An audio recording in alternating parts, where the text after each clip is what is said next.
What's up, everybody? This week in gaming, the State of Play delivers several trailers, and Rocksteady backpedals on live service games because this is the NerdCave News, and I am one of your hosts, Zach Dykes, joined along with my good friend and co-host, Derek Daniel. Derek, how's it going, my man? Man, it's going pretty good. How are you doing today, man? I'm doing great. I realized, Derek, that I'm 35 now. I know. Well, welcome to the club. Yeah, I was just You're like, getting old. I was literally talking to Nick, and I was like, I said something. I was like, I'm 35. Like, it just hit me. I know. Like, it's like your birthday happens, but then it's like you don't realize that you're older, and like as you get older, kicks in, man, and you're like, oh, because there are times where I have to pause, and when someone asks me my age, and for some reason I still think I'm 33, like I'm living 2 years ago, and I said no, I'm 35 actually. Sorry. Yeah, it's just one of those things, but yeah, doing great, man. Got to travel this past weekend, got to go to Atlanta, got to go to IKEA, went to a huge manga and stationery store, so living the dream, and been watching some good anime. Almost done with Attack on Titan, got the last 30 minutes of the final episode, so yeah, enjoying it, man. Just excited to, I don't know where I'm going to go from here. You know what I mean? It's like, I feel like I'm at the top of the mountain right now. Yeah, I'm about to say getting ready to rain down some justice. Yeah. Shark with Fins, welcome to the stream. Hope you're doing well over on the vertical. Dan, how are you doing over on the horizontal? So just so everybody knows, we're going to be watching some trailers tonight because there was a State of Play. So if you're on the vertical side, we're not going to be putting the trailers over there because it's harder for me to manage everything. So if you do want to watch the trailers with us, jump over to the horizontal stream. Ronaldo, welcome to the stream. Hope you're doing well tonight. So Derek, what you been playing? I had to take care of some things because my car was acting up. Thankfully, my brother got it fixed, and then I had to prepare the show yesterday and catch up on some other things I've been neglecting around the apartment. So I did not get to play anything, but it has been a while since I have said this on the show. True, very true. There was a time where that was the norm. I know that was the weekly. It was almost like a weekly bet. It's like, what's Derek played? Nothing. Has Derek played his PlayStation? I remember being pretty much the go-to bit on the show for a while. Sharkfin, I hope you have a great day too, man. Thank you for being here. Hi, is it Daphne? Daphne Mendoza, welcome to the stream as well. Hope you're doing well. But yeah, dude, the only thing that I've played is Pokemon Pocket this week. I did way better. Yeah. This week. I actually won all my matches. So that is a plus, Derek. Yeah, that is a plus. Sometimes that doesn't happen, and it's a sad day for old Zachary. Let me just say, it's a sad day for old Zachary when that happens. So what's up, Mike? But yeah, I enjoying a little bit of that, like the new packs. Got a new deck that's just smashing right now. So I'm happy. Was it your ghost deck or your dark deck that beat Mewtwo because that's what everyone played for a while? Yeah, like finally, and this booster pack is like really dark heavy. So a lot of people are starting to play more dark decks and everything. But I've got this Lucario, which is like fighting type deck. But once you get up to Lucario, it does 20 damage to every fighting Pokemon on your hand. Wow. It's a nice little thing. So I've got to get back into the meta and all of that because I haven't really been super into it. But I am enjoying what's going on there. And if anybody's playing Pokemon Pocket, we do play on Tuesdays, and that's going to be really fun if you want to come and battle with us over there. Do we want to talk about what we're, because we're a few days away. Do we want to talk about what kind of game we're going to be playing for this month? Go ahead, Derek. I'm about to say this, we talked about it. We're trying to do first impressions of like new releases, at least one a month. And this month we are choosing to play Avowed. Yeah. So we will be playing that. That is going, and I think it's in early access for like the people who splurged on like the Ultimate Edition. But we're just going to wait till it hits Game Pass on the 18th. That's only 5 days away. So we will be playing that and giving our first impressions at some point this month. Yes, and we've learned our lesson from getting the Ultimate special creation. yeah, because every time we have done that, Derek, we have been highly disappointed. Correct. In whatever we've gotten, so we're steering clear of all of that. Like we haven't bought like special or collector's editions really, unless it's like a special game like God of War Ragnarok. But the last two games we got burned on with that, it was enticing because we got 3 days early access. This time, we don't care. Like we get to play the game like everyone else does. Yeah, and it's just like, yeah, we're gonna go. We're gonna do this the normal way. And we did that with Indiana Jones and the Great Circle, which I want to jump back into that. I want to see where that game goes because I really, really enjoyed it. But I am excited to jump into Avowed. It's kind of getting mixed reviews right now. Oh, really? I haven't looked at anything about it. Yeah, I saw Greg talking about it, and he's like, there's some great parts, but overall, it's not that great of a game. And I'm like, and yes, he's entitled to his opinion, but he also said Indiana Jones was okay, and it ended up reviewing a lot better. True. I'm not saying Greg is the end all be all, but I do tend to agree with him on a lot of things when it comes to gaming. But we'll see. We'll see. How it does. We'll go from there.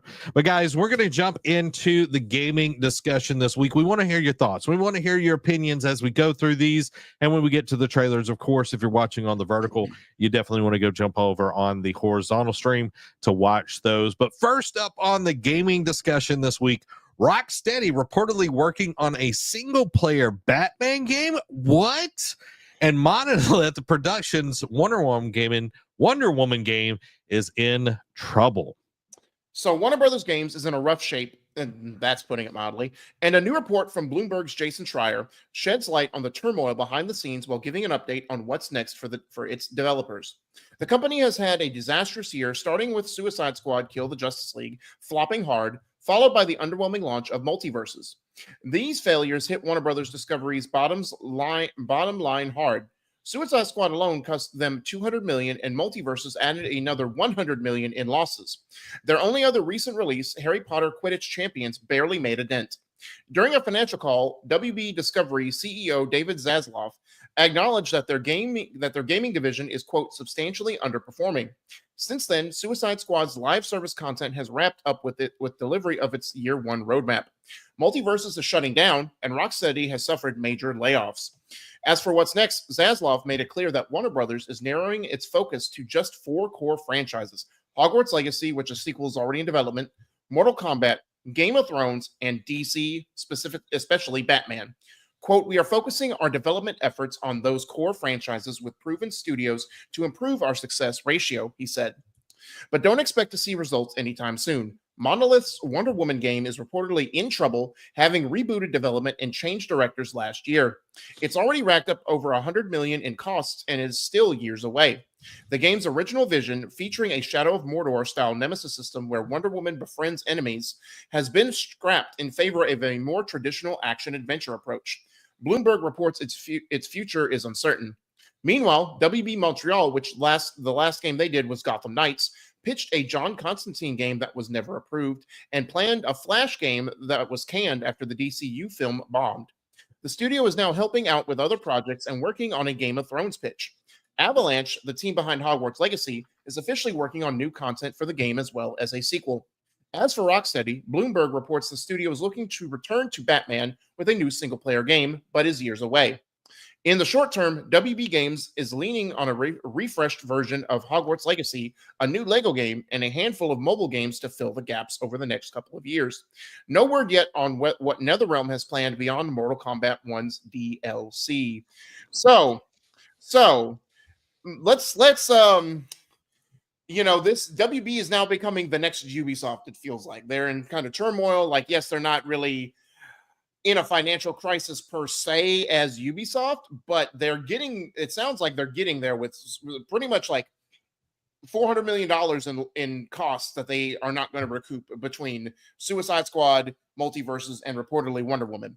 And Wonder Woman is a shock because, we got a reveal at the Game Awards, about 3-4 years ago, it feels like. Yeah. Like, it feels it was after COVID, but it wasn't. I feel like it was early, like in the early 2020. But regardless, it's been a long time since we've even seen that game. And they talked about it last year, there were some stirrings. I know Kind of Funny talked about it. There were some stirrings that it was kind of going through some changing, some restructuring, and that's sad coming from a studio that did the Shadow of Mordor games, and which is pretty good. Like, I loved Shadow of Mordor, Shadow of War. I know they had the invasive loot boxes, controversy, but it was an overall solid game. However, to see them do this, and like we didn't get really, I don't remember the reporting when it got announced, but the whole Nemesis system with the enemies, like Wonder Woman befriending them, that's kind of weird. And I don't think for that style of game, that seems to be more like, that should be more, how can I put this? That should be more of the appeal to the Mordor games, like, or Lord of the Rings games, than it should be DC games, because DC games, like, you don't like really befriend the villains. Like, even Batman doesn't befriend. He just uses them when he needs information out of them. You know what I mean? Like, I could see like Superman, maybe. Yeah. You know what I mean? But Wonder Woman, like, I know like the lasso of truth, like, kind of is like the hand thing from Mordor, Yeah.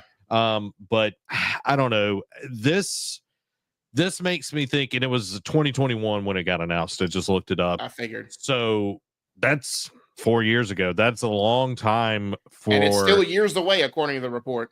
Yeah, and it's, reboot or not, it's just like, is this game going to make it? And with WB already seeing, Kill the Justice League doing poorly and all of this, and it's like, okay, we're shifting in a different way. Like, if they did something that was more akin to God of War, that would be dope. I think that would be a really good Wonder Woman game. True. Because like the Arkham style fits with Spider-Man because he's in the shadows and all of that. But correct.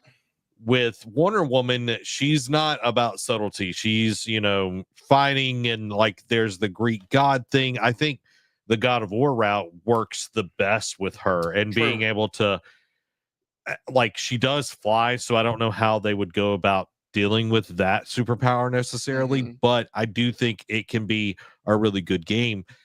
Like, Mordor definitely feels more like Batman than, because it was originally supposed to be a Batman game. Yeah. I just think WB will eventually can this if it doesn't, start moving faster, because they want to see things actually make money. Yes, exactly. Especially after losing, like I said, reportedly 400 million between two games that flopped, or is now done making content, and then a game that is going through a restructure now. And it's already spent 100 million. Imagine how much more it's going to cost when it's all said and done. Yeah. So that's it's sad to see, but now, I want to pivot to the other side of the story, and I want to get to a third part of the story here in a second. But the other side of the coin is Rocksteady going back to its roots. But now let's throw this up here, right? I feel like Rocksteady is in the same position as BioWare, where they made a good series of games for a long time. The Batman Arkham trilogy, BioWare did. The Mass Effect trilogy, and the first 3 Dragon Age games. I know 2 was a little bit controversial with like the lack of story. Rushed. Right. But still, they made 2 out of 3 solid games in the Dragon Age series. Then they decided to take a pivot and do something different. Anthem was a major flop, got shut down after a couple of years. Mass Effect Andromeda wasn't what fans of the series wanted, especially after the ending of 3. So they hated it. And yes, they came out with Veilguard last year, but it didn't live up to all the expectations, especially Yeah. after a 10-year gap in the series. So BioWare is kind of on a shaky ground to where at the point, like they already downsized, like it's reportedly they're down to less than 100 employees there now. We talked about it last week, to the point where if Mass Effect 5 doesn't deliver, BioWare might be in trouble. Rocksteady, I think, is already on that foot. Like, even though they made one flop game that is Suicide Squad, it was enough because, yes, I don't want to say they didn't have a long enough leg to stand. They didn't have a leg to stand on, or like they couldn't afford a flop, but because they didn't have that long history and like they still stayed in this like Arkham universe, Batman universe type thing, people wanted that. It'd be different if they went to a new IP like how BioWare did to Anthem, right? Yeah. If they went to a new IP, it didn't pan out. People would be like, okay, you tried something different. Go back to DC, what you're known for. They stayed in that universe, and we all had that collective groan when we saw the gameplay of Suicide Squad for the first time, and we were like, "This is not it." Kind of like Concord, this was not it. Yep. And I feel like going back to the Batman game, while smart, it's what buttered their bread.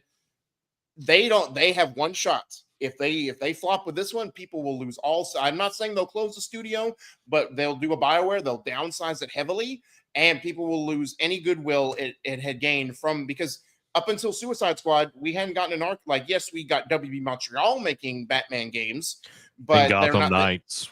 Yeah, and Arkham Origins, which Arkham Origins was good for the most part. It was amazing. But Arkham Gotham Knights was not that great. Yeah. But as Rocksteady, they hadn't made a DC game since 2015, and Suicide Squad came out last year. That was an 8-year gap, and for a game that flopped. So they can't afford to do that again. And WB, I don't think will let them do that again. So again, I'm not saying they'll close if this next Batman game flops, but they have one shot to get back in good graces. I agree. And WB is known for closing down, like not releasing movies. They did it to the Batgirl movie. They did it to a Looney Tunes movie. And like they're known for that. And I'm sure once they figure out they can do the same thing for video games, they're going to do that. Like, correct. Eventually you have to cut your losses. Let's just be honest. And with their movie side of things, I think they're just doing it to, have a deduction on their taxes and all of that. Correct. But with games, like already being 100 million in on Wonder Woman and having to restart the game, essentially, it's like, yeah, they might not be starting from scratch. They've already got assets, the way she's going to look, that sort of deal, probably. But you're having to kind of go back to the drawing board and then even change, how the story is going to work, because you're doing a totally new system. So, but with Rocksteady going back, it's kind of like Jordan going and playing baseball and then coming back, right? And it's like, yeah, that worked out, but then he did go to the Warriors. Is this going to be the Warriors? Wizards. Oh, sorry, he went to the Wizards. Is this going to be Michael Jordan at the Wizards, or is this going to be a championship? Michael Jordan here, his second three-peat with the Bulls. Yeah, it's like, what are we going to get here? Because I feel like we are in this weird space that our heroes are falling in the industry. Unintended. Yeah, and it's just like I don't know. I kind of feel like they're resting on their laurels, just going back to Batman.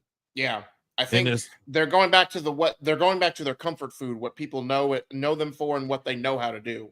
Yeah, and they've got to crush it. They have to absolutely crush it. They're not going to get away with, oh, well, that was Rocksteady Montreal. No, you were Rocksteady. And this is going to probably take 5-6 years for them to make. Yeah. So it's like, are people going to be interested in it? Yeah. It's like, we're just going to be the old heads like, I remember Batman Arkham. You know what I mean? It's like, right. It's just like, eventually you got to, poop or get off the pot. Like a Superman game would be awesome. There's so many other things that they could be doing. Correct. Instead of just going back. Oh, we're going to do Batman again. Yeah. And it's like, you're not going to have Kevin Conroy this time around. And I know Rest in Arkham peace. Origins didn't have Kevin Conroy, but he was Right. still alive at least. Correct. On that. But I did love Arkham Origins. And Mark Hamill ain't, and hopefully he still lives for a little bit longer, but Mark Hamill ain't no spring chicken either. No, he's not. And he's already said that he's not going to do the Joker again because, Kevin's not here anymore. Right. Like, so it's just one of those things. It's like WB has put themselves in a very weird position.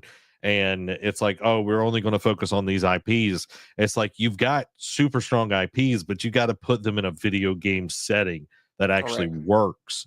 And we've already seen that with Marvel as well. They struggle with Marvel Avengers because like the story was okay, but it was the gameplay loop. It didn't have legs. And, just saying, you probably should have learned from Marvel Avengers before putting out Kill the Justice League. I'm just saying. Just saying. At least Marvel Avengers, you got to play as the ones that you liked. You didn't play as the villains. True. So, my last thing I want to touch on, because the WB Montreal angle is interesting because they're trying to be the DCB studio in this whole portfolio with like trying to create these other, like they got Arkham Origins, which did actually well. It just was a buggy launch when it came out, and it launched on old systems and never came to PS4 or Xbox One for whatever reason. And then they did Gotham Knights, which was, it was an intriguing thing. Like they did a 4-player co-op, with all the Batman sidekicks essentially, but it didn't pan out. Yeah. Them pitching a Constantine and a Flash game is interesting to hear because this is the first time we've heard of either them trying to do either one. A Flash one, like now they did the stupid thing of trying to coincide with the movie, which they should have never done anyway. They should have just, you never saw Rocksteady trying to launch any of the Arkham games along with the Christian Bale movies. You know what I mean? So I think they should have just let well enough alone and just stand on their own feet. But I feel like Flash is, especially after, we just got, not that we're not that long removed from the WB or no, excuse me, CW Flash. I feel like that would have been oversaturation. I feel like they should have let that rest, just stayed a little bit longer. A Constantine game would have been cool. I would have hoped they got Matt Ryan to voice him because he does Constantine, I feel like, so well. Yeah. So and it was something different and unique that, we haven't really seen, especially since like people still have this like almost like a cult fascination with Constantine, especially of how he's been portrayed with like the DCU Dark and like the animated movies that have come out over the last. Right. So exactly. So, so I feel like that would have been an interesting take to do, but what do you think? Do you think WB Montreal should keep getting more cracks at making DC games, or do you think that they should not become a support studio, but just more be like branch out and do their own thing, since they already have Rocksteady, who is kind of taking the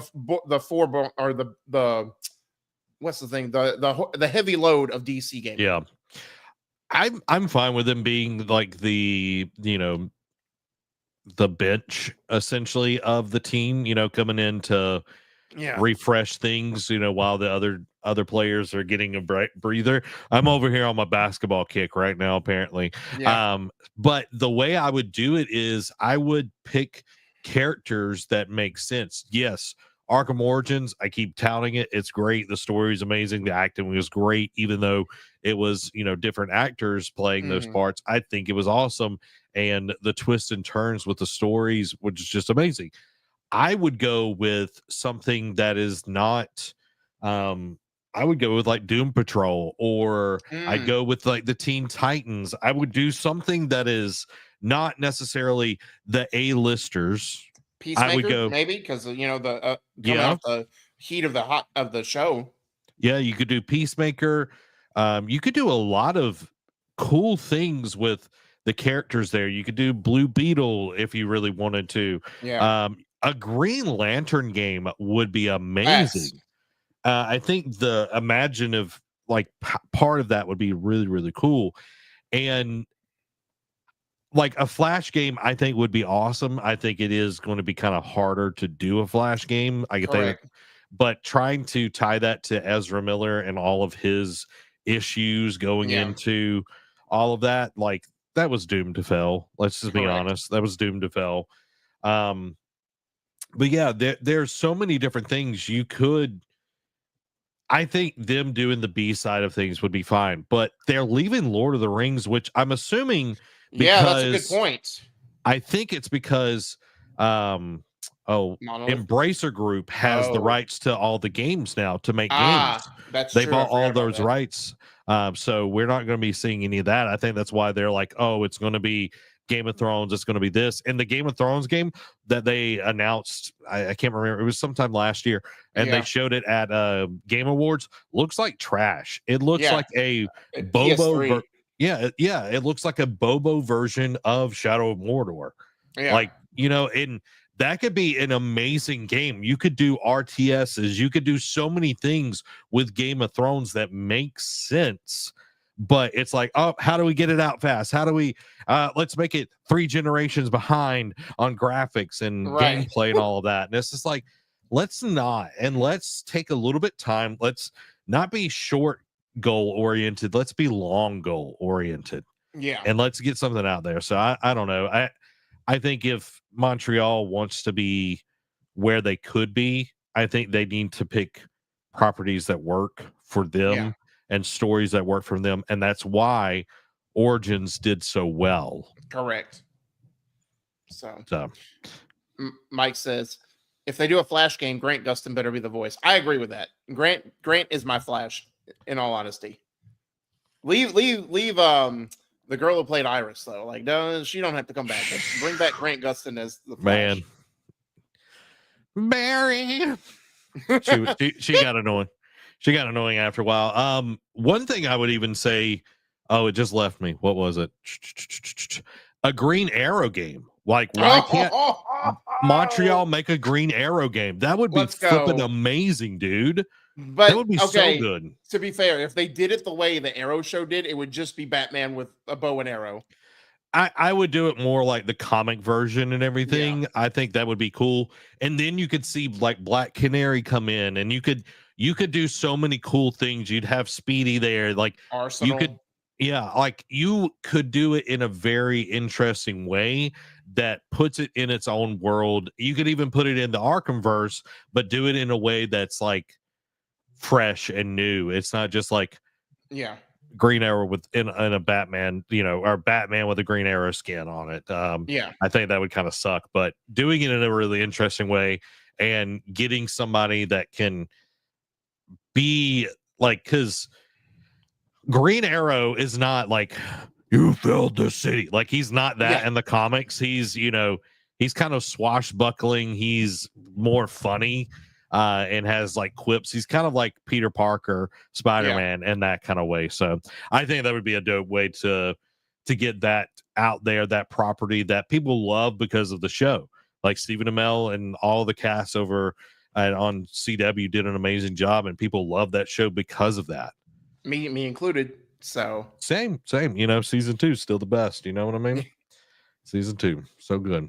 Put an arrow in his eye. Give me 1 second. I gotta call my boss back real quick.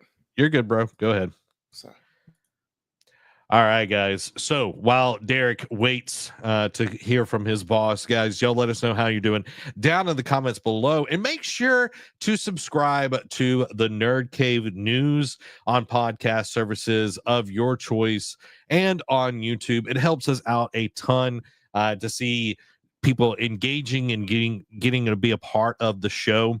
We are available on Spotify and Apple Podcasts, so please go and subscribe there. You can also listen to the show there if you want to listen to it while you're driving to work or whatever.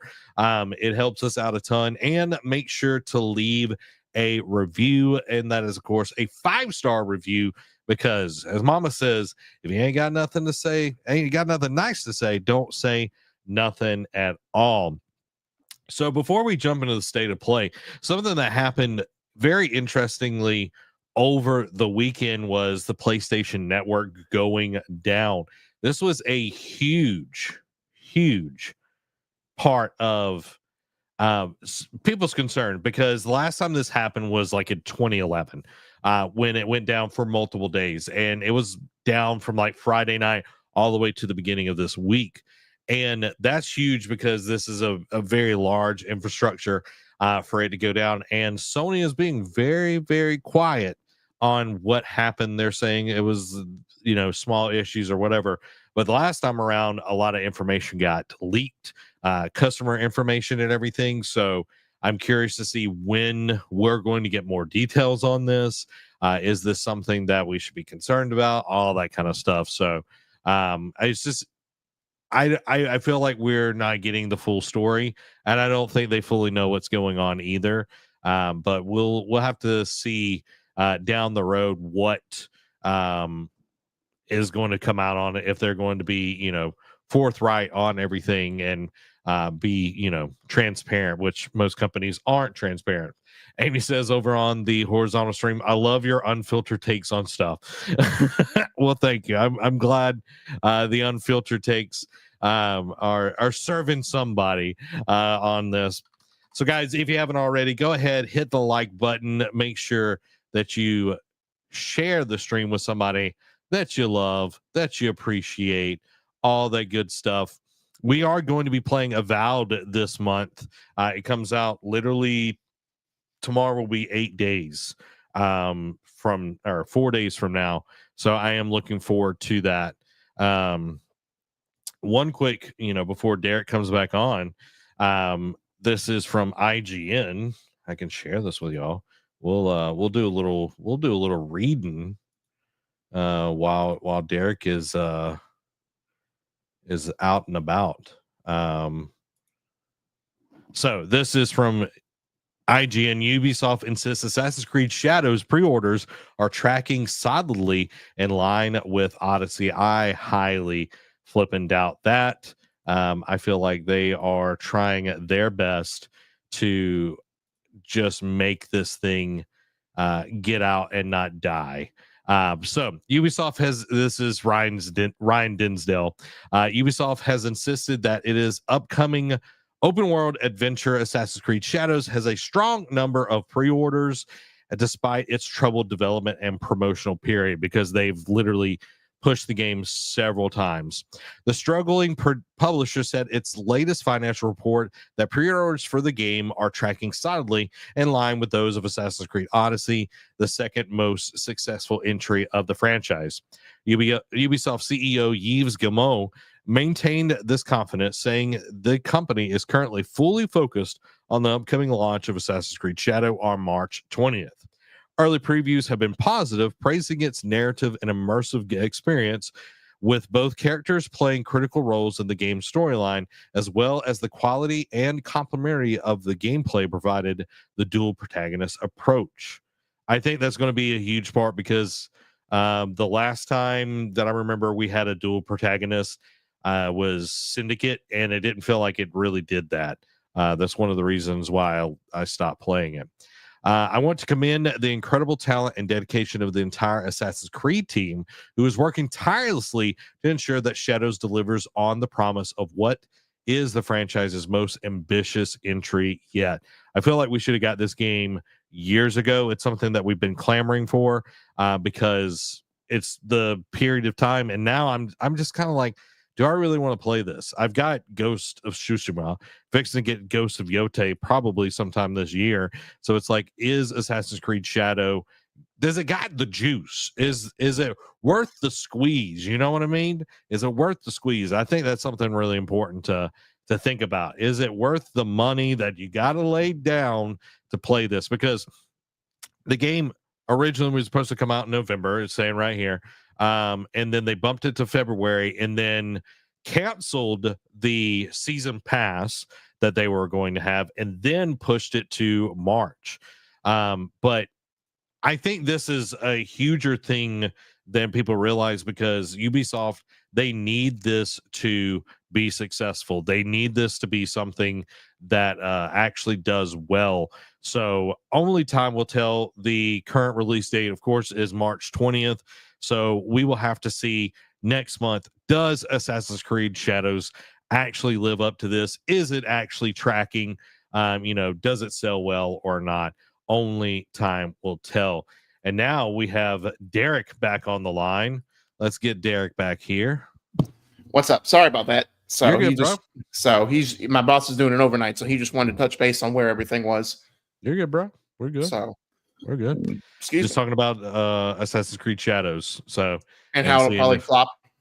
yeah, and how Yves is doing what Yves does the best, which is lying. Open mouth insert foot. Yeah, pretty much. All right, guys, we are going to jump into the state of play. So we've got Nothing happened yesterday. I don't know what we're talking about. Like the Rocksteady thing was the only. I'm just kidding. I don't know about you, but if you are on the vertical stream, make sure to go over to the horizontal stream because the first trailer up is Hell Is Us gets a new look and it also gets a release date. So, Derek, let's check this bad boy out. All right.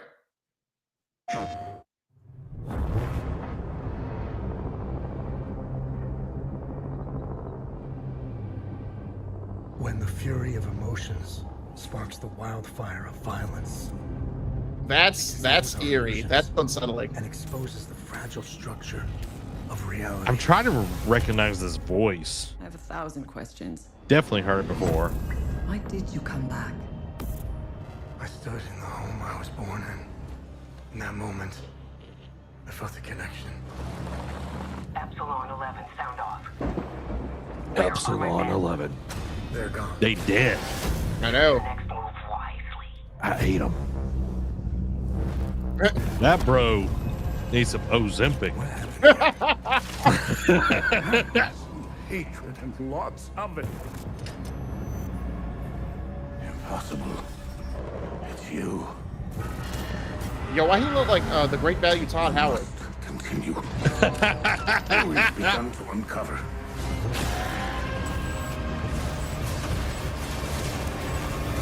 It's like a mix of Division and Death Stranding. and Jedi Survivor True. Yes. and Alan Wake, like the weirdness Oh yeah. of it all. And this got rumored that the release date got leaked earlier in the week, but so I waited till after the state of play to put the doc together last night, and I was scrolling through for the quick hits first. I was a little behind the scenes. I always put the quick hits first. That that way I get those out of the way. And I saw that this is the rumored release date is this. I'm like, well, that's already been confirmed, so I won't put that there. But yeah, this is like when we first. I forget this was a thing. This game existed, and until I heard Kind of Funny bring this up, it's like, oh, there's been rumors that the release date could be announced, and then I see this, and I'm like, oh yeah, this is like a Division-like clone, and it resonated with me because I like the Division a lot. Mhm. And again, but this, I feel like this won't be the multiplayer, always connected version of Division. You know what I mean? This will be like a single player game that we all wanted the Division to be, but. This looks cool. Like it's like you said, Alan Wake meets Death Stranding, meets Division, meets Jedi Survivor, or just the Jedi series in general. So it all hits on a bunch of different notes that strike chords with us in different ways, and that we like. So September 4th, like they already shaping it, dude. The 2025 just started, and they were already shaping up the fall because as we'll go through. Other games got like release dates in the fall, like August and like September. Like back in the day, we'd have to wait till E3 to get like the fall slate of games, and we're in mid-February, and we've already got games in August and September planned out. You know what I mean? So, but what does this do for you, Zach? It moves the needle a little bit for me. Like it's not necessarily something I'm like, oh my god, like if I want to play this type of game, I'm going to go play Alan Wake 2 right at this point, and then Control, and then if I'm still jonesing for this kind of weird paranormal kind of feel, I might go play Death Stranding and then go get Death Stranding 2, and then if I'm still feeling it, then I'll jump in. I was gonna say start Jedi Fallen Order again, play Jedi Survivor again. I don't know. It's just it's not hitting me personally, but it's like maybe the story is really interesting, but the combat and everything, like everything feels like it's a version of another game. True. And it's okay to be like, hey, this is kind of like this, but when your game is just like, all right, it's these pieces of these things, and it's like, well, what original DNA does it have? It's like, well, it really doesn't have any. you know, Right. and that might be just me over here just looking at a trailer and saying that, but you know, only time will tell. Yeah. So But I don't know. yeah. I'm gonna check it out for sure because I know what was it the day what was that other Division clone that they did that ended up not panning out and like had a bunch of trouble like the day after or something like that. Yeah. Yeah, dude, there's been so many like recently. It's just like that's kind of crazy. But yeah, like I might try it, you know, if you're gonna get it or whatever. But other than that, I'm not jumping in full force on this one. You know what I But you mean? don't want to play as Todd Howard's twin brother Tim Howard. You know, like Yeah. dude, when I saw that, I'm just like, Todd Howard, what is Walks Oh. out on stage. Opens his big fat mouth. Oh, guys, we've got another trailer, The Lost Soul Aside. And if you want to check out these trailers that we're watching, make sure to go over to the horizontal stream. The Lost Soul Aside finally gets a release date and some new gameplay. So let's check it out.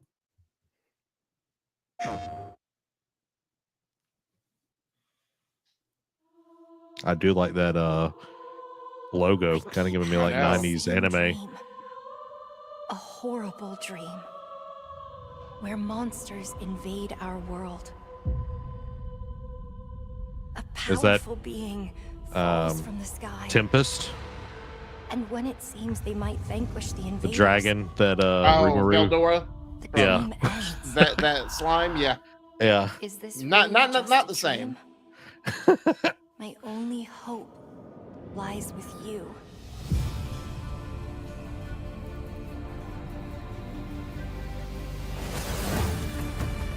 Come, Kaiser. We will travel across worlds, leap through dimensions together. I like the voice. Yeah. Same. Whoa. That looks cool. It's giving me like Final Fantasy vibes. I was gonna say, like, it's very Final Fantasy 15 inspired. Yeah. I see not a bad thing. great power within you, a destiny waiting to be fulfilled. Ooh, I like that. That Oh, part that- is cool. That is dope. And it goes into a Let Silver me be your Surfer? vengeance. that looked Blade like in your hand. Genu. I know. If it's not Souls like, I will try it. Yeah. I don't think it is. I think this is gonna be more Final Fantasy boss fight this. Yeah, it's giving me like some solo You leveling never wanted vibes. to be a hero, but for humanity's sake, you must. Then give me your power, Arena.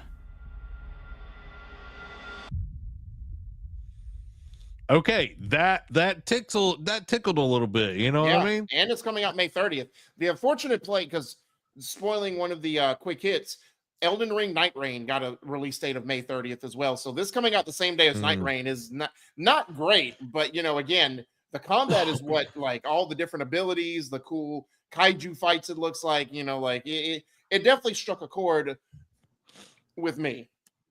Yeah, I don't think the people that are like going to be like super into Night Rain are going to be like necessarily the same target audience. Yes, there will be Correct. some crossover on the Venn diagram, if you will, but I Right. think these are the people that are like, oh, I really want that Final Fantasy scratch, you know, that sort of deal, because they're waiting on part 3 of the of 7 and everything, and Right.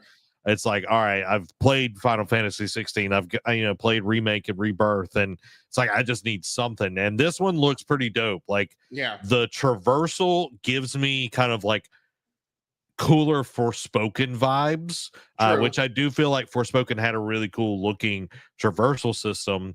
But I'm wondering how this, levels up as That you part go right through. here, man. Yeah, Like, that just like it going like in the circle and all of that, like, that's gonna be cool. I wish the dragon was like evil though. Like the whole time he's like, "Oh, I'm gonna help you," and it's like, I need Well, it looks like my. he's fighting the dragon though. I think it's like other dragons out Oh. there, but the dragon is like fighting with him. But I Okay. like a companion that tries to kill you. You know what I mean? Sure. We'll go with that. Well, it's like it puts a little bit more like it's like, I'll help you right now, but when your back's turned, I'm gonna kill you. Yeah, that's true. That's more interesting, and they have like more diversion. It's kind of like, oh, I'm gonna help you right away, and it's like, but Derek, does this like I gotta get it? It kind of does. Now, will I get it on release date? I'm not sure. It depends on what else is out along that period of time. But I do like the fact that this game is out there. It exists. Apparently, it's been in gestation for a while, because I know when I was watching this on Kind of Funny, Imran Khan said he previewed this back in 2017, apparently. Whoa. This game has been in development for a while, so I'm glad to see it finally come to fruition. So yeah, I think it'll do me a disservice to not check this game out at some point. Yeah. I'm down to clown. I'm excited to see what it actually does. Michael says, just thinking Final Fantasy vibes too. Yeah. And then we have Definitely. Noctis' twin brother Nocturne in the trailer as well. Murdoch, welcome to the stream. Love you, bro. Glad you're here, at least lurking with us. But yeah, dude, I'm excited for it. It looks cool. And we're gonna see where it goes from here. But the next one, I think the little bit that I've seen kind of made me happy, kind of made me excited. Yeah. Tides of Annihilation gets a reveal trailer, and this is a single player action game. They were saying single player games are dying, but here we are. Still looks alive and well to me. Yeah. So let's check out Tides of Annihilation. No one knows how that world came into being. It devoured everything from the past. I like how they play London Bridge is Falling in the background too. Only I was left.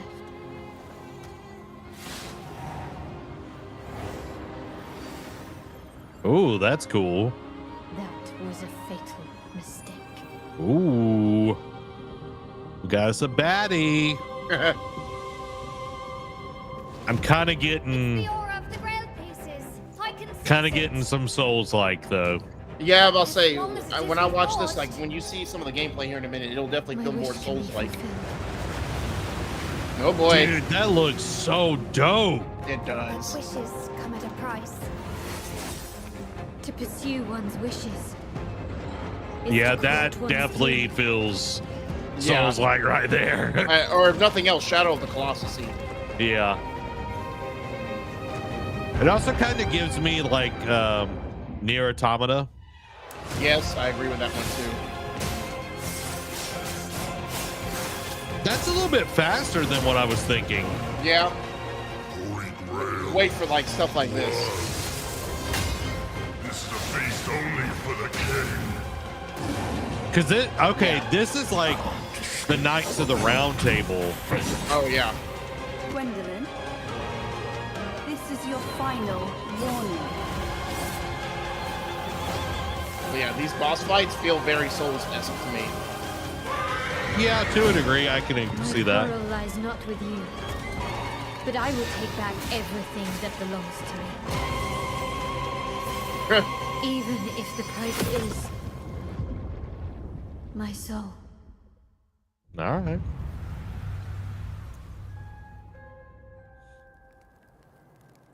The table is dead. It exists no more. The Round Table. Mm. And that's Excalibur that she was walking towards. Yeah. We're getting extended gameplay tomorrow, or I guess today. Today, yeah. Yeah. But yeah, look at this. That's supposed to be Excalibur. Yeah, yeah. And that's I guess that's supposed to be behind it. Yeah, the Lady of the Lake. Yeah. From the Arthurian legends and everything. Right. Hey, that's a baddie. Yeah. Dude, like, if this is not Souls-like, I'm here for it, because like getting like an Arthurian legend game will be so dope. And hopefully like she'll have magic, all of that kind of deal. Well, set in a post-apocalyptic London is very on the nose as well for Knights of the Round Table. Yeah. And it's like because like you'll eventually, I'm assuming, fight Arthur, but fighting all the different, Sir Gawain, Lancelot, all of them like would be super dope. Yeah. Where's Merlin? I agree, Dan. Where is Merlin in all of this? Because it does look super, like, it looks dope. It looks trippy and cool all at the same time. Maybe she's Merlin in this tale. Maybe she's Merlin. But because she's got these, magic skills and all of that, it's kind of giving me like Devil May Cry with some of the the action and everything. There's one in here that's like on a horse that kind of reminds me of Lancelot. Yeah. But hey, I'm down for this. After this fight, with Gwendolyn. Yeah, Derek, does this do anything for you? Again, like you, if this is not Souls-like, there he is right there. Yeah. If this is not Souls-like, it definitely tickles my fancy in a different way.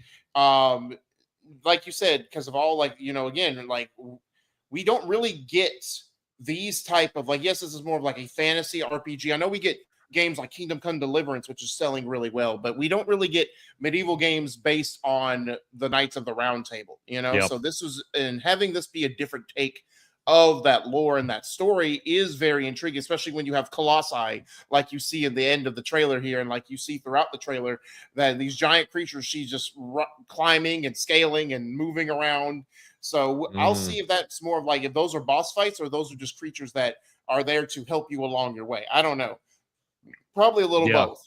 But no, this game does strike a chord with me because, again, it is just different in terms of tone and story. Yeah. And like, it's maybe they're trying to make Camelot or Avalon, like this is like trying to create that, perfect place or whatever for these beings and all of that.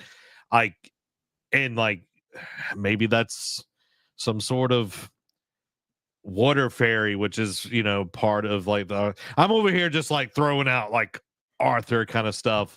Amy says I'm a sucker for anything Arthurian. Like I did see some of that like in like a post that this is Arthurian and everything. Dan brings up a good point. She might be Morgan Le Fay, which is the one that like opposes Arthur a lot of times and ultimately brings his downfall. That'd be cool. Yeah, so I'm down for this one, Derek. I think this one's the one that kind of gets me excited the most. Lost Soul was pretty cool as well, but Tides of Annihilation, I can feel it as long as it's not Souls-like, because I can't take it. We got two more trailers that might tickle your fancy as well, Zach. By the way, this attack right here reminds me of one of the Valkyries from God of War. 100%. I'm glad I wasn't the only one who felt that way. Yeah, I was like, I know that move. Oh, talking about things that we know and remember. Metal Gear Solid Delta release date has officially been confirmed this time. So let's take a look at the trailer to see. They jumped the gun last week, but now this is official. It is the same trailer too, so. Colonel, tighten the security on this place. He's coming here, I'm sure of it. America is out to destroy the Shagohod and get its hands on your inheritance. The Philosopher's legacy. Then they're out to kill me as well. What's the story between you and the boss? She was like a mother, and my master. The Cobras will take care of him. Do you hear me, Snake? The eye. I know. Of the boss. I see it. The fear. A great and terrible fury at being alive. A host of sorrows, and you are one of them. Why it looks like Albert Wesker's brother from Resident Evil. Go home. Go back to your boss. I still have the Shagohod and the legacy. There is nothing America can do to stop us. That's where you're wrong. I'm not finished yet.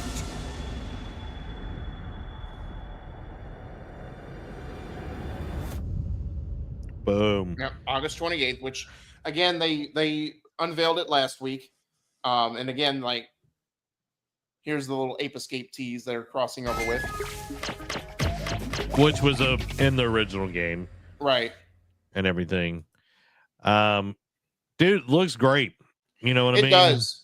I like how they got the discount Cody Rhodes in there too, as I think Ocelot. I think he's playing the guy Ocelot, with the red ascot. Yeah. Like Yeah. when I was like, who mocapped Cody Rhodes in this game? Come on, man. Like Well, let's be honest. I think Cody Rhodes is copying Ocelot because he looked that way in the original game. So, but no, this game does look great. Like, you know, I know since when we got the first initial unveil trailer, we were both blown away by how good it looked. Yeah. And again, it has that weird Konami, like this, even though Kojima's no longer doing stuff like this, it has the weird boss battles that you have, like the guy with the Mad Eye Moody, There we go, as I call him, and then like the guy with just hanging from the beekeeper, the guy with the wires hanging down from a tree, like. So it has Flame weird Astronaut, moments, but right. So it has this weirdness, but that's what makes the series great. We have the it looks like the great uncle to Albert Wesker in the game as well. So, and it's like that is part of it, and then of course you have a Metal Gear. You know, like you have that in there, but it's like that is the thing that makes Metal Gear what it is always been the boss fights from the very first Metal Gear Solid. Yeah. So it's like getting that in, you know, up-res and all of that, I think is going to be super cool. And I'm glad that it's official now, that it is coming in August on the 28th of this year. So I want to see how it plays. I know it's going to be very close because that's what a lot of the previews have said. It's like it looks and plays really well, but it feels limited to what an old game is. So correct. Now, one question, and I forget what they said in the initial press release when they first unveiled this game. Do you think that, and if they haven't, I want to raise this question real quick. Okay. Do you think, because this is a remake of a story we already know, do you think they take the Final Fantasy VII remake route and change a little bit of the story, or like make addendums to what they like go back and not necessarily change, like do like an alternate universe what Final Fantasy did for the 7 remake, but more like, hey, we could do this better now that we have the better tech, or like we have people that are willing to dive in and try and like add pieces to the story to make it unique and different and make it our own. Because again, this is Konami's first foray into the Metal Gear. Yeah, thank you. Into the Metal Gear genre. That's actually a Metal Gear story, not some stupid multiplayer post Kojima. So do you think they could do that, if anything, to just put their stamp on it and make it their own and differentiate themselves from Kojima? Not on this one, no. Okay. Because it's one of the most beloved ones in the whole series. Because it's the first time where you like it was more freedom in this game compared to the first two. So I think this is going to be more by the numbers, because Konami is trying to play it safe here and you know, cash in on this, and I think that's smart. You know, it's people are going to be like, hey, I want this version, I don't want a different version, because like Final Fantasy VII, I'm sure there are people that know, you know, the director of the original version and all of that, but like everybody knows who Kojima is, you know, and the falling out on that and everything. So I think this is important, and I would love to see 1 and 2 get remastered or remade, and then you could do some different things, maybe, since it is older games. Like the story beats, I don't think you change though, because I feel the story has been the strongest part of these games since the very beginning. You know, movement, that sort of deal, because the first one is more top down. It's not, you know, you're not doing as much over the shoulder or anything. It's a lot of top down kind of stuff. So I think those two could be good to do that. And I think this is just a way for them to see, hey, can we, do remasters? They sell really well. And then can we make anything else in this universe and people actually receive it? Yeah. So we'll see. Yeah, we'll see. We'll see. Guys, we got one last trailer, and that is from my boys and girls from Housemarque. Saros is Housemarque's next game after Returnal, and we got us a pretty awesome trailer. So let's check it out.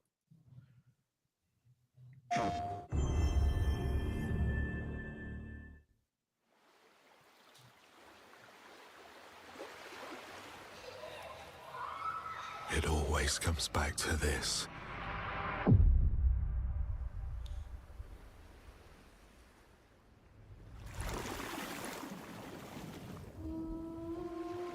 Death Stranding.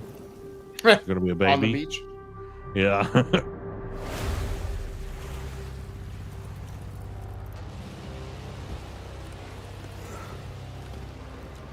This world, this moment, this choice.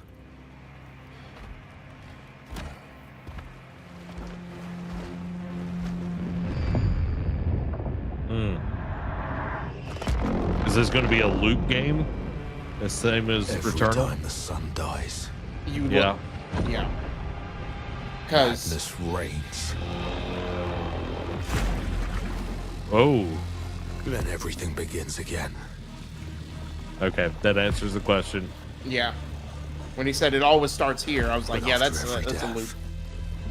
It's just a synchronized swimming team. Sauron? Right. I know that you are here, and I will find you. And then that's like the bullet hell that you got to dodge.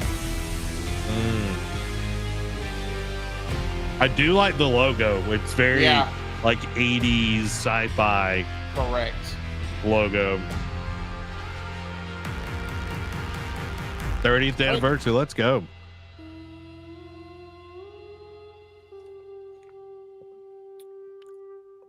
Like, I think they really have found in 2026. So yeah, I think they found like the formula for their games. Correct. And I think that's smart. It's like Returnal pops so hard. True. And I mean, it's what brought them to the dance. Like you see some of their indie games like Resogun, what was it, that zombie Alienation. Yeah, Alienation. Zombie Nation. Yeah, or Dead Nation, I think it was. But regardless, they built on that, and this is their next evolution. This is them hitting adulthood, especially like with Returnal. Returnal was their step into adulthood. Sony was so pleased with the game that they bought them, and this is what they're doing now. They prove themselves, and now this is what they're just going to keep riding that formula.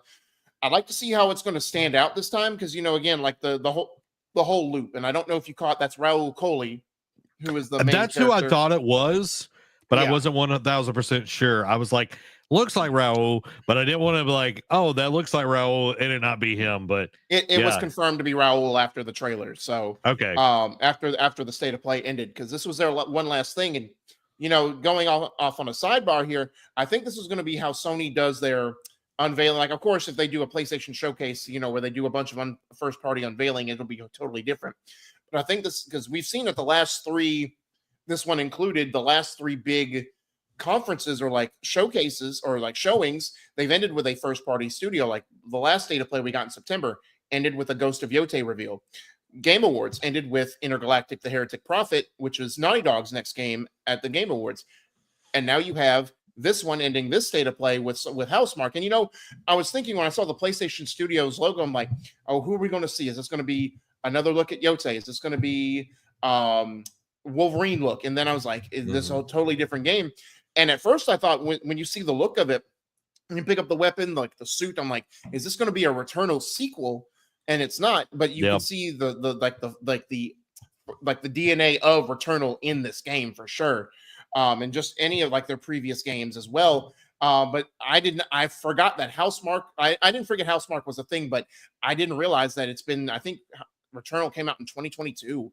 So it's been 3 years, and it's been a while. it's been 3 years since we've gotten anything from them, and it'll be 4 by the time this game comes out. And that's even crazier to think that, because we got Ghost of Yotei that got a 2025 release year, and then we got Saurus now is going to get a 2026 release year. So it'll be 4 years since they've done Returnal, but that's crazy to think that they're already ready with their next game. And again, like the whole keeping the essence of Returnal and their like bullet hell, and like keeping the whole roguelike structure of Returnal too is going to be crazy. And I know the big appeal to Returnal, because the whole thing with roguelikes is like, oh, just replay again, but some of the areas and the levels and are going to be different. Some of the enemies you fight might be different in this playthrough. But I know the story of Returnal, like, was to get back to this house or find more about the main character. And they played on the roguelike genre by finding bodies of the main character lying about as well. So they do it differently. And like you saw them build off of that with a different studio, but you saw them play around with that in Valhalla as well. It was a roguelike DLC, but it told a very compelling story as well with each run that you did. And I feel like if they can keep building upon that with Saurus, it'll be fantastic. Did we also get that with like The Last of Us Part 2? Like later on was like some sort of. They probably did some kind of game mode. I think when they did the remastered version of it, that's what I remember. They probably did some kind of different mode with it. They might have. I don't remember. Yeah, it's kind of that like that thing and everything. So yeah, I'm down for this. It looks interesting. I love Housemarque. I think they're a great studio. They always crush it. So did you do an interview with one of their directors back in the day too? I did. I can't even remember his name right now. But yeah, it was right before. It was after Alienation. It was right before their next game, Next Machina. That I did an interview with them back in the day. So you have a special connection with Housemarque. You know what I mean? I do. And they were really kind, and like we had hardly, we weren't big at all, and was able to get a, interview and everything for them. So I'm excited to see what this game is. And, with Returnal, like they supported that game for a long time. Like they kept putting out content. They did the 2-player part of it, I think a year after release, where you could play like co-op and everything. Yeah. So like they know how to support a game and keep a game going. And clearly, PlayStation saw enough of, value there to actually buy them. Correct. And everything. And I think them going, like, I remember once they did like Next Machina and one other game, and they're like, all right, we're done with like the top down, arcade shooters and everything. And I was kind of devastated at that point, because I really liked Alienation. I liked Next Machina. And it was just like, oh man, okay, well, what are they going to do? And then they come out swinging with Returnal, and that is awesome. You know what I mean? Yeah. So Derek, do we have any others that you we don't have any other trailers? Did you want to mention any of the other stuff on there? So some of the other things, of course, Borderlands 4, which got officially unveiled at Game Awards, or was it Summer Game Fest? Either way, we got Awards. It got announced last year, and there was another rumor earlier this week that a release date was very imminent, and we got it. It's September 23rd. Again, the fall is shaping out already in February, but an interesting thing, we got a trailer for that, so you can check that out. But an interesting thing why I didn't add it as one of the things is we are getting a state of play focused Borderlands 4. They haven't really done a single game state of play focus in a while. I feel like I can't remember the last one. I know they did one. They did one back in 2020 for each of Last of Us Part 2 and Ghost of Tsushima. And I know they've done stuff in between there as well. Like they did one for Horizon, Forbidden West. They did that as well. But they haven't done one in a while. So this is a state of play focused Borderlands 4 that will be coming later this spring. Which is interesting because it's a third party, and Correct, not a first, but Yeah. and something tells me that I feel like maybe no, I think they may have been part of the state of play. I feel like before they got bought, I feel like they also did like a Call of Duty focused state of play, but I could be wrong about that. I don't remember that. But Onimusha got a new The Way of the Sword got a new trailer for that as well. Still touting 2026. It's funny because Capcom had a better showing of games at the state of play than they did their own Capcom showcase, but that's neither here nor there. Capcom does what Capcom does. Yeah. We officially got unveiled the Days Gone remastered. It is a thing. It's coming April 25th. It will be PS5 Pro supported, and we'll have different modes like speedrun mode, horde assault, and permadeath mode as well. And anyone who bought it on PlayStation 4 can upgrade to $10 for the PlayStation 5 version. And like I said, it'll be coming April 25th. I feel like I think it came around, it was the 19th or the 26th of when it came out in 2019. So right around the time for its 6-year anniversary. What else was intriguing? We got a new Sonic racing game called Crossworlds.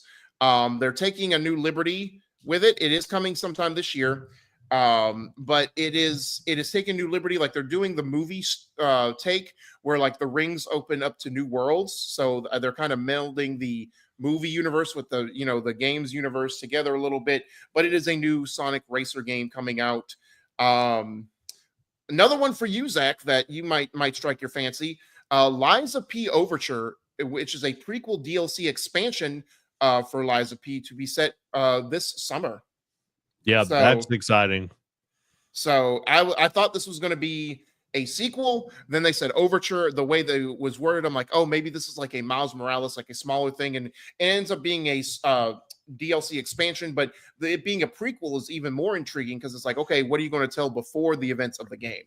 Yeah, it's like who are going to be the enemies, that sort of deal, because it's like the robots, the automatons have went crazy and they're killing everybody, and it's like you're the only one that can fight them because you're Pinocchio and blah blah blah blah blah, and you have free will and everything, and it's like, how do you go about crafting a story? It's like you're not going to be Geppetto or anything like that. So I'm very interested to see, maybe they put you on an island that's different than the mainland where you were and all of that. So the story, I think, will be very interesting. And of course, the combat was, spot on and very interesting. And the enemies were always like grotesquely weird, but cool at the same time.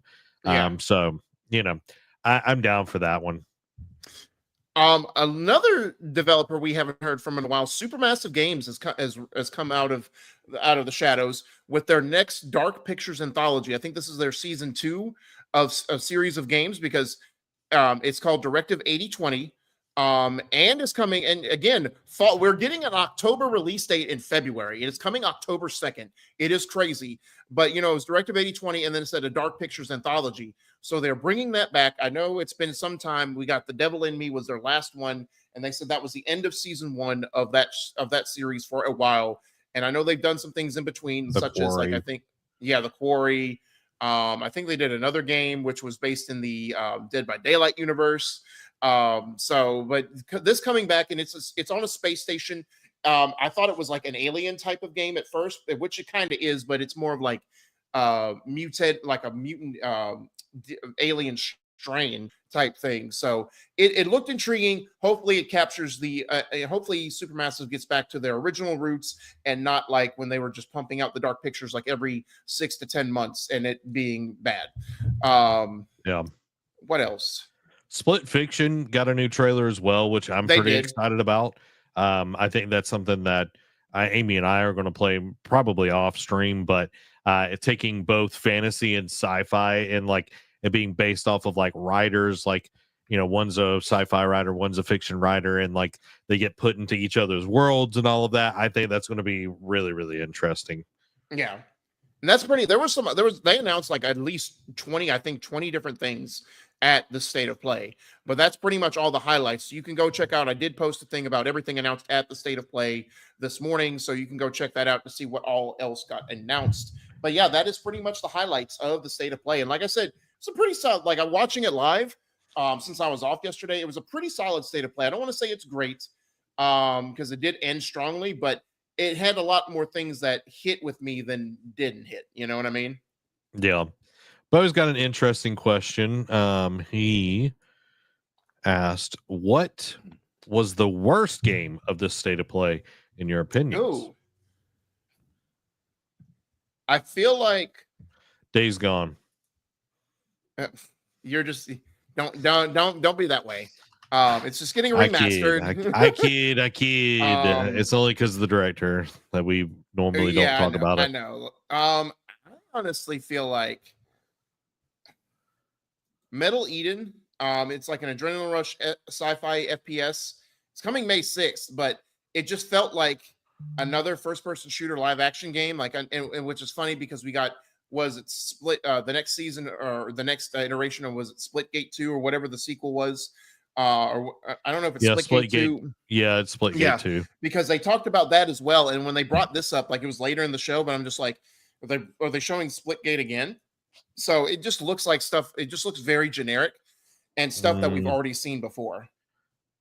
Yeah, like for me, like I'm gonna be honest, I didn't watch everything just because I didn't have time to check it out live, and I kind of wanted to come in fresh, you know what I mean?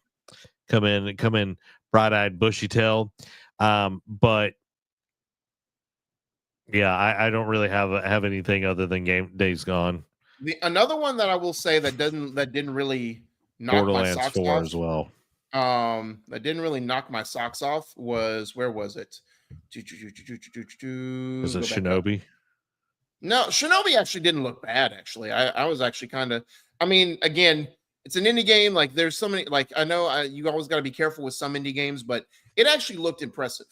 Sidebar. They're doing 2Ks and doing their invasive crap with WWE as they did with NBA. You know, NBA has the park. WWE finally has their own version of it called the Island. So, which I'm like, all right, that's microtransactions out the wazoo. So I'm not interested. Mind's Eye, which is by former GTA series dev Leslie Benzies. Mind's Eye again felt like a generic like action game to me. Like it's like how you kind of said of Hell Is Us. It looks like stuff that's meshed together that we've seen before just in one game. But this one, unlike Hell Is Us, in my opinion, this one does not look inspired. You know what I mean? It just looks like typical action game. It kind of reminds me of a less star-studded Rocksteady City, where it just feels like it's trying to be like too heavy on the action. Ooh, boy, you throwing fighting words out there. Yeah. You know what? All right. What? Rock, like comparing anything to Rocksteady City is this like throwing mud in somebody's eye, but yeah, I'll take your word for it, Derek. I'll take your word for it. Yeah. Murdoch asks, can I finally play Days Gone now? Maybe. Sure. I mean, let's not count our chickens before they're hatched, right? With these new modes, they may not run well either. Yeah. Like, the reason why we hate on Days Gone, for anyone that is not initiated or might have forgotten, it's because of the developer, like the lead developer. Yeah, that John was, Garvin, I think it was. Yeah, like he constantly was like, oh, Days Gone. We should have got blah, blah, blah. This was after their sequel, like their pitch for the next one got canceled, and like all their other stuff got canceled, like going back to Uncharted or whatever. And they came out and they just basically, like, after they left the studio, they did this whole hate thing where it was just like, oh, we weren't allowed to make the game, or like we weren't allowed to, like, we made a game we really believe in, but Sony didn't and whatnot, and the gamers just didn't get what our vision was. I'm like, no, we get it. It was just a bad idea. Yeah, it's like zombie games, I feel, are a little too late at this point. There needs to be like a revolutionary idea to like refresh they're not the zombies, genre. They're freakers. Oh, they're a bunch of freaks. I'm a remind me to tell you offline. Okay. Murdoch is like, is the protest banner still flying? Of course. We don't talk of that game. That's the last time we're going to mention that game. But yeah, like I think, you know, we've got a great slew of games that we're going to be getting. you know, in the near Again, future. And you know, that's the surprising thing. We got a lot of games with release dates this year. Like that's Yeah. insane. Like we got like some spring, we got some like May games, an April game, a couple of March games, but then like the biggest surprise is we got release dates, games that were releasing in August, September, and even October. I forgot about Directive 8020 got an October release date. That again, if this was like April, May, June, it would kind of make sense because we're already halfway through the year at that point. But in halfway through February, pretty much still beginning of 2025, we are getting an October game release date is insane to me because this is not how the norm is. So we don't have a game for summer, correct? Not yet. I'm sure there are some games that are slated for like June-ish, but nothing that we've got. I mean, again, in college football 26, you assume is going to be July, but nothing's concrete set in stone yet. Like we're getting games in fall before we're getting games in summer. Like the closest one, like I said, is Night Rain and Lost Soul Aside at the end of May. You know, that tells me. Ghost of Yote? Yeah. Like I told you it was going to be summer, brother. Should have bet, but you're too afraid. You're too afraid to do it. You know. Just like you shouldn't be afraid to go over to patreon.com and support us by grabbing your very own NerdCave membership. It helps us continue to make awesome shows just like this one, Eat, Sleep, Anime, and so much more. So become part of the ship, part of the crew by going to patreon.com/nerdcave. Picking the tier that fits best for you. It helps us out. We are a 1.5 person business here. So come and be a part of that.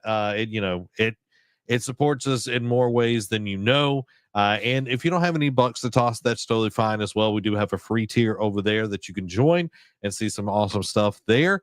And hitting the like button and subscribe button, like that helps us a ton. Like you don't even know how much. Yeah. You don't even know how much. So, guys, it's time for the Patreon quick hits because it's brought to you by our wonderful patrons. Starting off, Castlevania Lords of Shadow Dev teases fantasy action RPG called Project Iron. The ESA, who previously ran E3, announces a new event called Icon with 2 eyes, an event designed to connect visionaries, thought leaders, and innovators. VR dev N Dreams shuts down 2 internal studios while opening 1 new studio. You still lost a studio, so let's not act like you are doing anything spectacular. Smite publisher Hi-Rez Studios has reportedly cut dozens of devs across Smite 2's team. Bandai Namco staff numbers have reportedly gone down by more than 100 devs between April of last year and February of this year. Take-Two is once again adamant that GTA 6 will release this fall. Following that, we did get some sales numbers.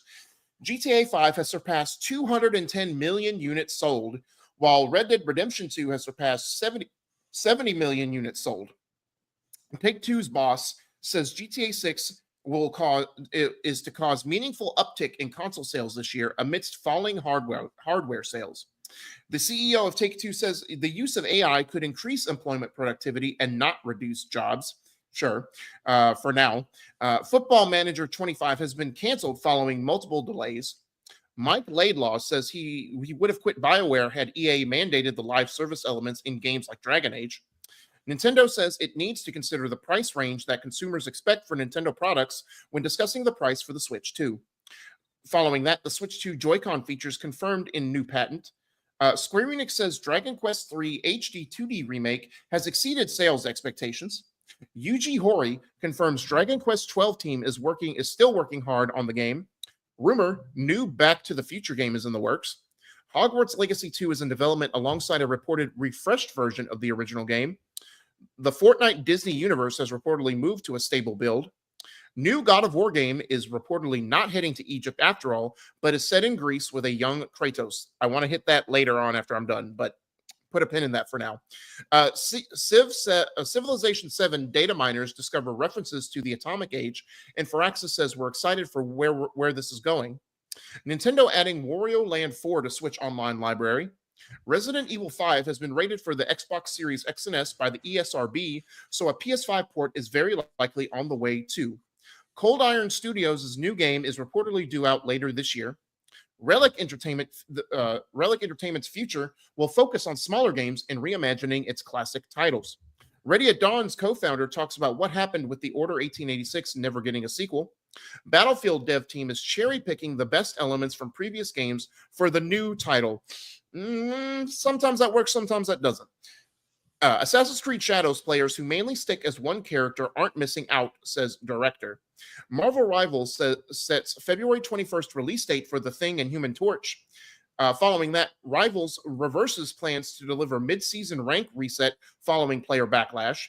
Rumor, Astrobot PS5 bundle is coming to the US in March.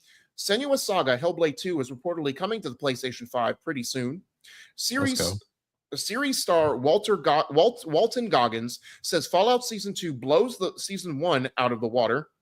Arrowhead Games has loads of future plans for Helldivers 2 and will gradually reveal more about the Illuminati or Illuminate. I don't know what they call it, but it's Illuminate. But yeah. Alan Wake 2 sales have surpassed 2 million and finally recoups its dev and marketing costs. Remedy says Max Payne 1 and 2 remake making steady progress. Crytek to lay off an estimated 15% of workforce while development of the new Crysis game was put on hold in Q3 of last year.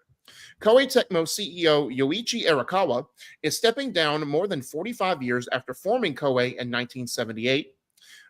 Like a moth. Well, I'm gonna say the dead rises from the ashes in this one. Bobby Kotick declares former EA boss John Riccitiello, quote, the worst CEO in video games. Let's insert the Bible verse that says speck in the eye versus the plank in yours here. Bobby Kotick slams Warcraft film, calls it one of the worst movies he's ever seen. Elden Ring Night Rain release date confirmed for May 30th. Following that, Night Rain won't have duos at launch, but adding a 2-player queue is being considered. A former exec reveals EA passed on buying Call of Duty, Guitar Hero, and even Blizzard. Ted Price, who we talked about a week or two ago, is finally leaving Insomniac in next month, says Insomniac did pitch a Resistance 4 game, but, quote, it didn't work out. Following that, Ted Price reveals Insomniac's most stressful period was when it moved on from working with Sony, and they're back together again, so it all worked out. Remedy confirms full production on Control 2 has started this month. Let's go. PS5 shipments have reached 75 million units following its best ever holiday period. Sony president Hiroki Totoki says more family games like Astrobot are on the way. Let's go. Sony reconfirms Death Stranding 2 On the Beach and Ghost of Yote for fiscal year 2025. The Last of Us. That's slippery. Right. But it's slippery, but it's also gives them wiggle room because fiscal year, I think, for Sony ends in like March. So if it gets delayed till beginning of 2026, it's still within their fiscal year. That's what I'm saying. I feel like Ghost will get pushed before Death Stranding. Yeah, because they've already talked about it's in the crunch phase. Yeah. The Last of Us is looking like 4 seasons, says the executive vice president of HBO. Kingdom Come Deliverance 2 nears 2 million copies sold. Metal Gear Solid Delta Snake Eater Xbox players will take on Bomberman in place of the Ape Escape on PlayStation. So that mini game where you find it will be Bomberman instead. The boss of GTA 6 and Borderlands 4 owner Take-Two says it will time its releases to respect the consumer's need to spend a lot of time playing these hit games before they go on to the next. Diablo 4's next expansion after Vessel of Hatred won't come until 2026. Blizzard reveals radical overhaul of Overwatch 2, including the return of loot boxes, perks, and third-person mode. And finally, Nintendo Switch 2 patent suggests Joy-Cons can be rotated and the console played upside down. Interesting. Right. Like Overwatch 2, it's too late. Right. You're about to say it's dead in the water. There's a song, Derek, I don't know if you know. It's too late to apologize. Right. It's too late. Like it's dead in the water. And my God, I feel like HBO is going to milk The Last of Us. It's like, season 2 episodes. Yep. Well, the supposed rumor is how the story of Last of Us Part 2 is told is going to be split into 2 seasons. Like one perspective is going to be this upcoming season, and then the other perspective is going to be season 3. Gotcha. I need to go back. I That's need the to go rumor. back and We don't finish it. Yeah. So I don't know. I don't know if that's to be true, but that's the major scuttlebutt around the game, or around the TV show right now, is the 2 perspectives will be split. And you got to imagine, if it's going to be 4 seasons, it's going to be Last of Us Part 3. Yeah, I agree. So, CEO of Take-Two says use of AI could increase employment productivity and not reduce jobs. If you know how to use AI, it can help productivity, but AI is great. But when it starts replacing people, actual living, breathing humans, that is the problem. There is a SAG-AFTRA video game strike right now that's going on with all the voice actors, mocap, and all of that. right. And they're in talks. I'm bringing this up as goes right back to the AI thing. They're wanting, going forward, they're not going to be able to use like clone people's voices and everything. But the gaming companies are trying to say, well, anything before this new contract, we can go back and scrape and make clones and do all of this and not have to pay for anything. So AI, again, can be good, but I did see this study earlier in the week that people that solely rely on AI to do everything, their critical thinking skills have gone down by 37% since they've been using AI. So it's like AI is a starting point. It is a point to either polish something up if you're bad at grammar, which that's me. Thank you very much. But it is not the end all be all. You have to know how to make up these ideas and do these things. But again, a lot of people that are in these, decision making places, they're money grubbers. Let's just be honest. Oh yeah, for sure. They're money grubbers. Dan says AI is a tool, nothing more, nothing less. It matters how you use it. Yeah, it's like a hammer. It is like a hammer. You know what I mean? It's the same thing. It is a hammer.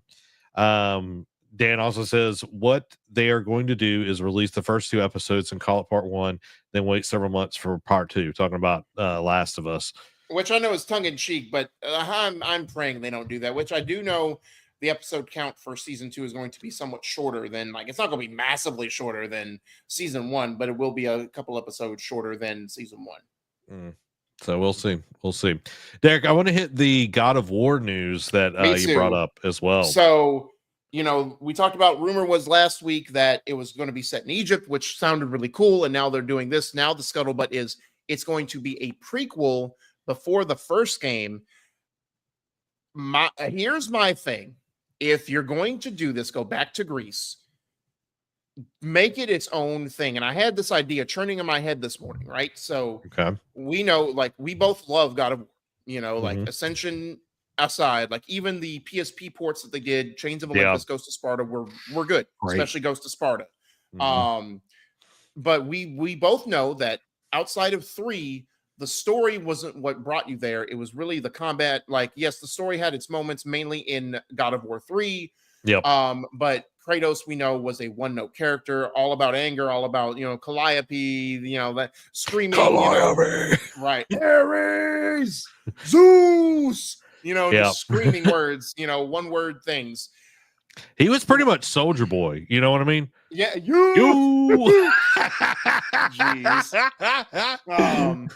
Zeus. But no, and then when we got the Norse duology, it was a complete overhaul of what we know God of War to be. Like, the story was intriguing. Kratos had depth as a character. The characters around him had very intriguing, stories to tell as well, and were integral to a lot of what happened in that Norse storytelling. I don't want them to take a step back. So my idea is, because Ascension was kind of like a prequel, but it also kind of took place in between, like, I think game 1 and game 2 or something like that. If you're going to do a prequel, still have that storytelling, but here's my pitch. My pitch is do it before he made his pact with Ares, because that whole lead up to it, he fought in this great battle and he was about to lose, and then that's when he called Ares. It's like, I'll be your servant. Just give me the power to slay my enemies. Tell a story that, of him as like a father, like when he's with Calliope and his wife, building up, like him showing being a great Spartan general, and then have that great fight and end with him making his pact, and then end me being diabolical. That's literally what I was going to suggest. Keep cooking. End it with him killing his family and then gaining the ashes and becoming the Ghost of Sparta. I'm down for that. I feel like that is a great way to tell the story. Like you could even tell like him, like start the game, him as a kid, him getting trained to be a Spartan warrior. Yes. Like take some of the stories that we got at the very end of like when you're coming down from the giant mountain and he's talking about Atreus, like that sort of deal. And then you could take some things from like the DLC that we got and all of that. Yes. Like just flesh those things out. I think it would be really cool to see those things in action in this game. And then, go from there, him rising up the ranks, him, all of that. I think that would be dope. And then, of course, do what you said. I was like, if Derek doesn't go that far, we got to bring it to its conclusion. We gotta get to that point. And I think that would be. we got, it was explained in 1 and 2, and like it was explained throughout the whole series. Like he did slay his family, like in the original trilogy, like it showed him doing it. Yeah. But I want to get that emotional impact of like going through whatever hallucination Ares did with him to make him lure him back to his own city and murder his wife and child. Like I want to feel that emotional impact. So again, and I'm the dark one on the show. Just saying. I'm the dark one on the show. Listen, man. Every dog has their day. I can get a little dark too. If there's, never mind. I'm not going to. I almost went on a tangent. I'm not going to go there. I'll say that for after the show. But no, when I saw this, my initial reaction was like, But we got so much progression in the North. I don't want to step back, but if they integrate the storytelling that they've done from the Norse duology and take it back again, we acknowledge we love the original trilogy, but it had its flaws. And if you do a prequel to before he even became the Ghost of Sparta and the God of War, I am fine with that because you can do better storytelling in that game than trying to rehash story beats that you've already created in the trilogy. Yeah, and like you could even, it's like he's like younger kid coming up and all of this, but it's like you develop his character and then you set up, because it is a heart-wrenching moment, but it kind of breaks him, so you set up that moment, that payoff, because it's coming and everything. But it's like he just goes into this whole, like he's just more animalistic after that. Correct. When he makes that pack and everything, like that dude is dead. You know what I mean? Like that loving husband, the person that cared about his troops, all of this. And as soon as he makes that pact because he doesn't want to lose and die, that's when like Kratos, as we know him beforehand, is dead and the monster has been created. Right. I think that would be dope, Derek. I think that would be dope. Yeah. Yeah, I'm down for that. Corey Barlog, hit us up. yeah. We'll give you our bank account. But I do hope we do get Egypt, and I hope we do get like different places. Like, dude, how cool would it be Kratos going to like Japan and fighting yokai? Oh my God. I mean, and again, in the 2018 game, when they get to the room in the World Tree, they show all the mythologies that Tyr has been to, that because they were teasing what they could do down the road after the Norse story has been told. So do it, because I know the Chinese I think the Chinese or Japanese was teased. Egypt was teased. I know the Hindu religion was teased. So you have options. Yeah. And I think that would be super cool to see. It can only go up from here, and I know the bar is just going to keep getting raised over and over and again. But there you go, everybody. That is the show this week. We hope that you enjoyed it. Make sure to hit the subscribe button and stay tuned for more awesome content just like this one, because we'll be back live next week discussing more video game news that you need to know. And we'll be playing some Pokemon and hanging out on Tuesday, guys. It's going to be a great time. This has been Zach and Derek. Y'all have a blessed week. Bye-bye.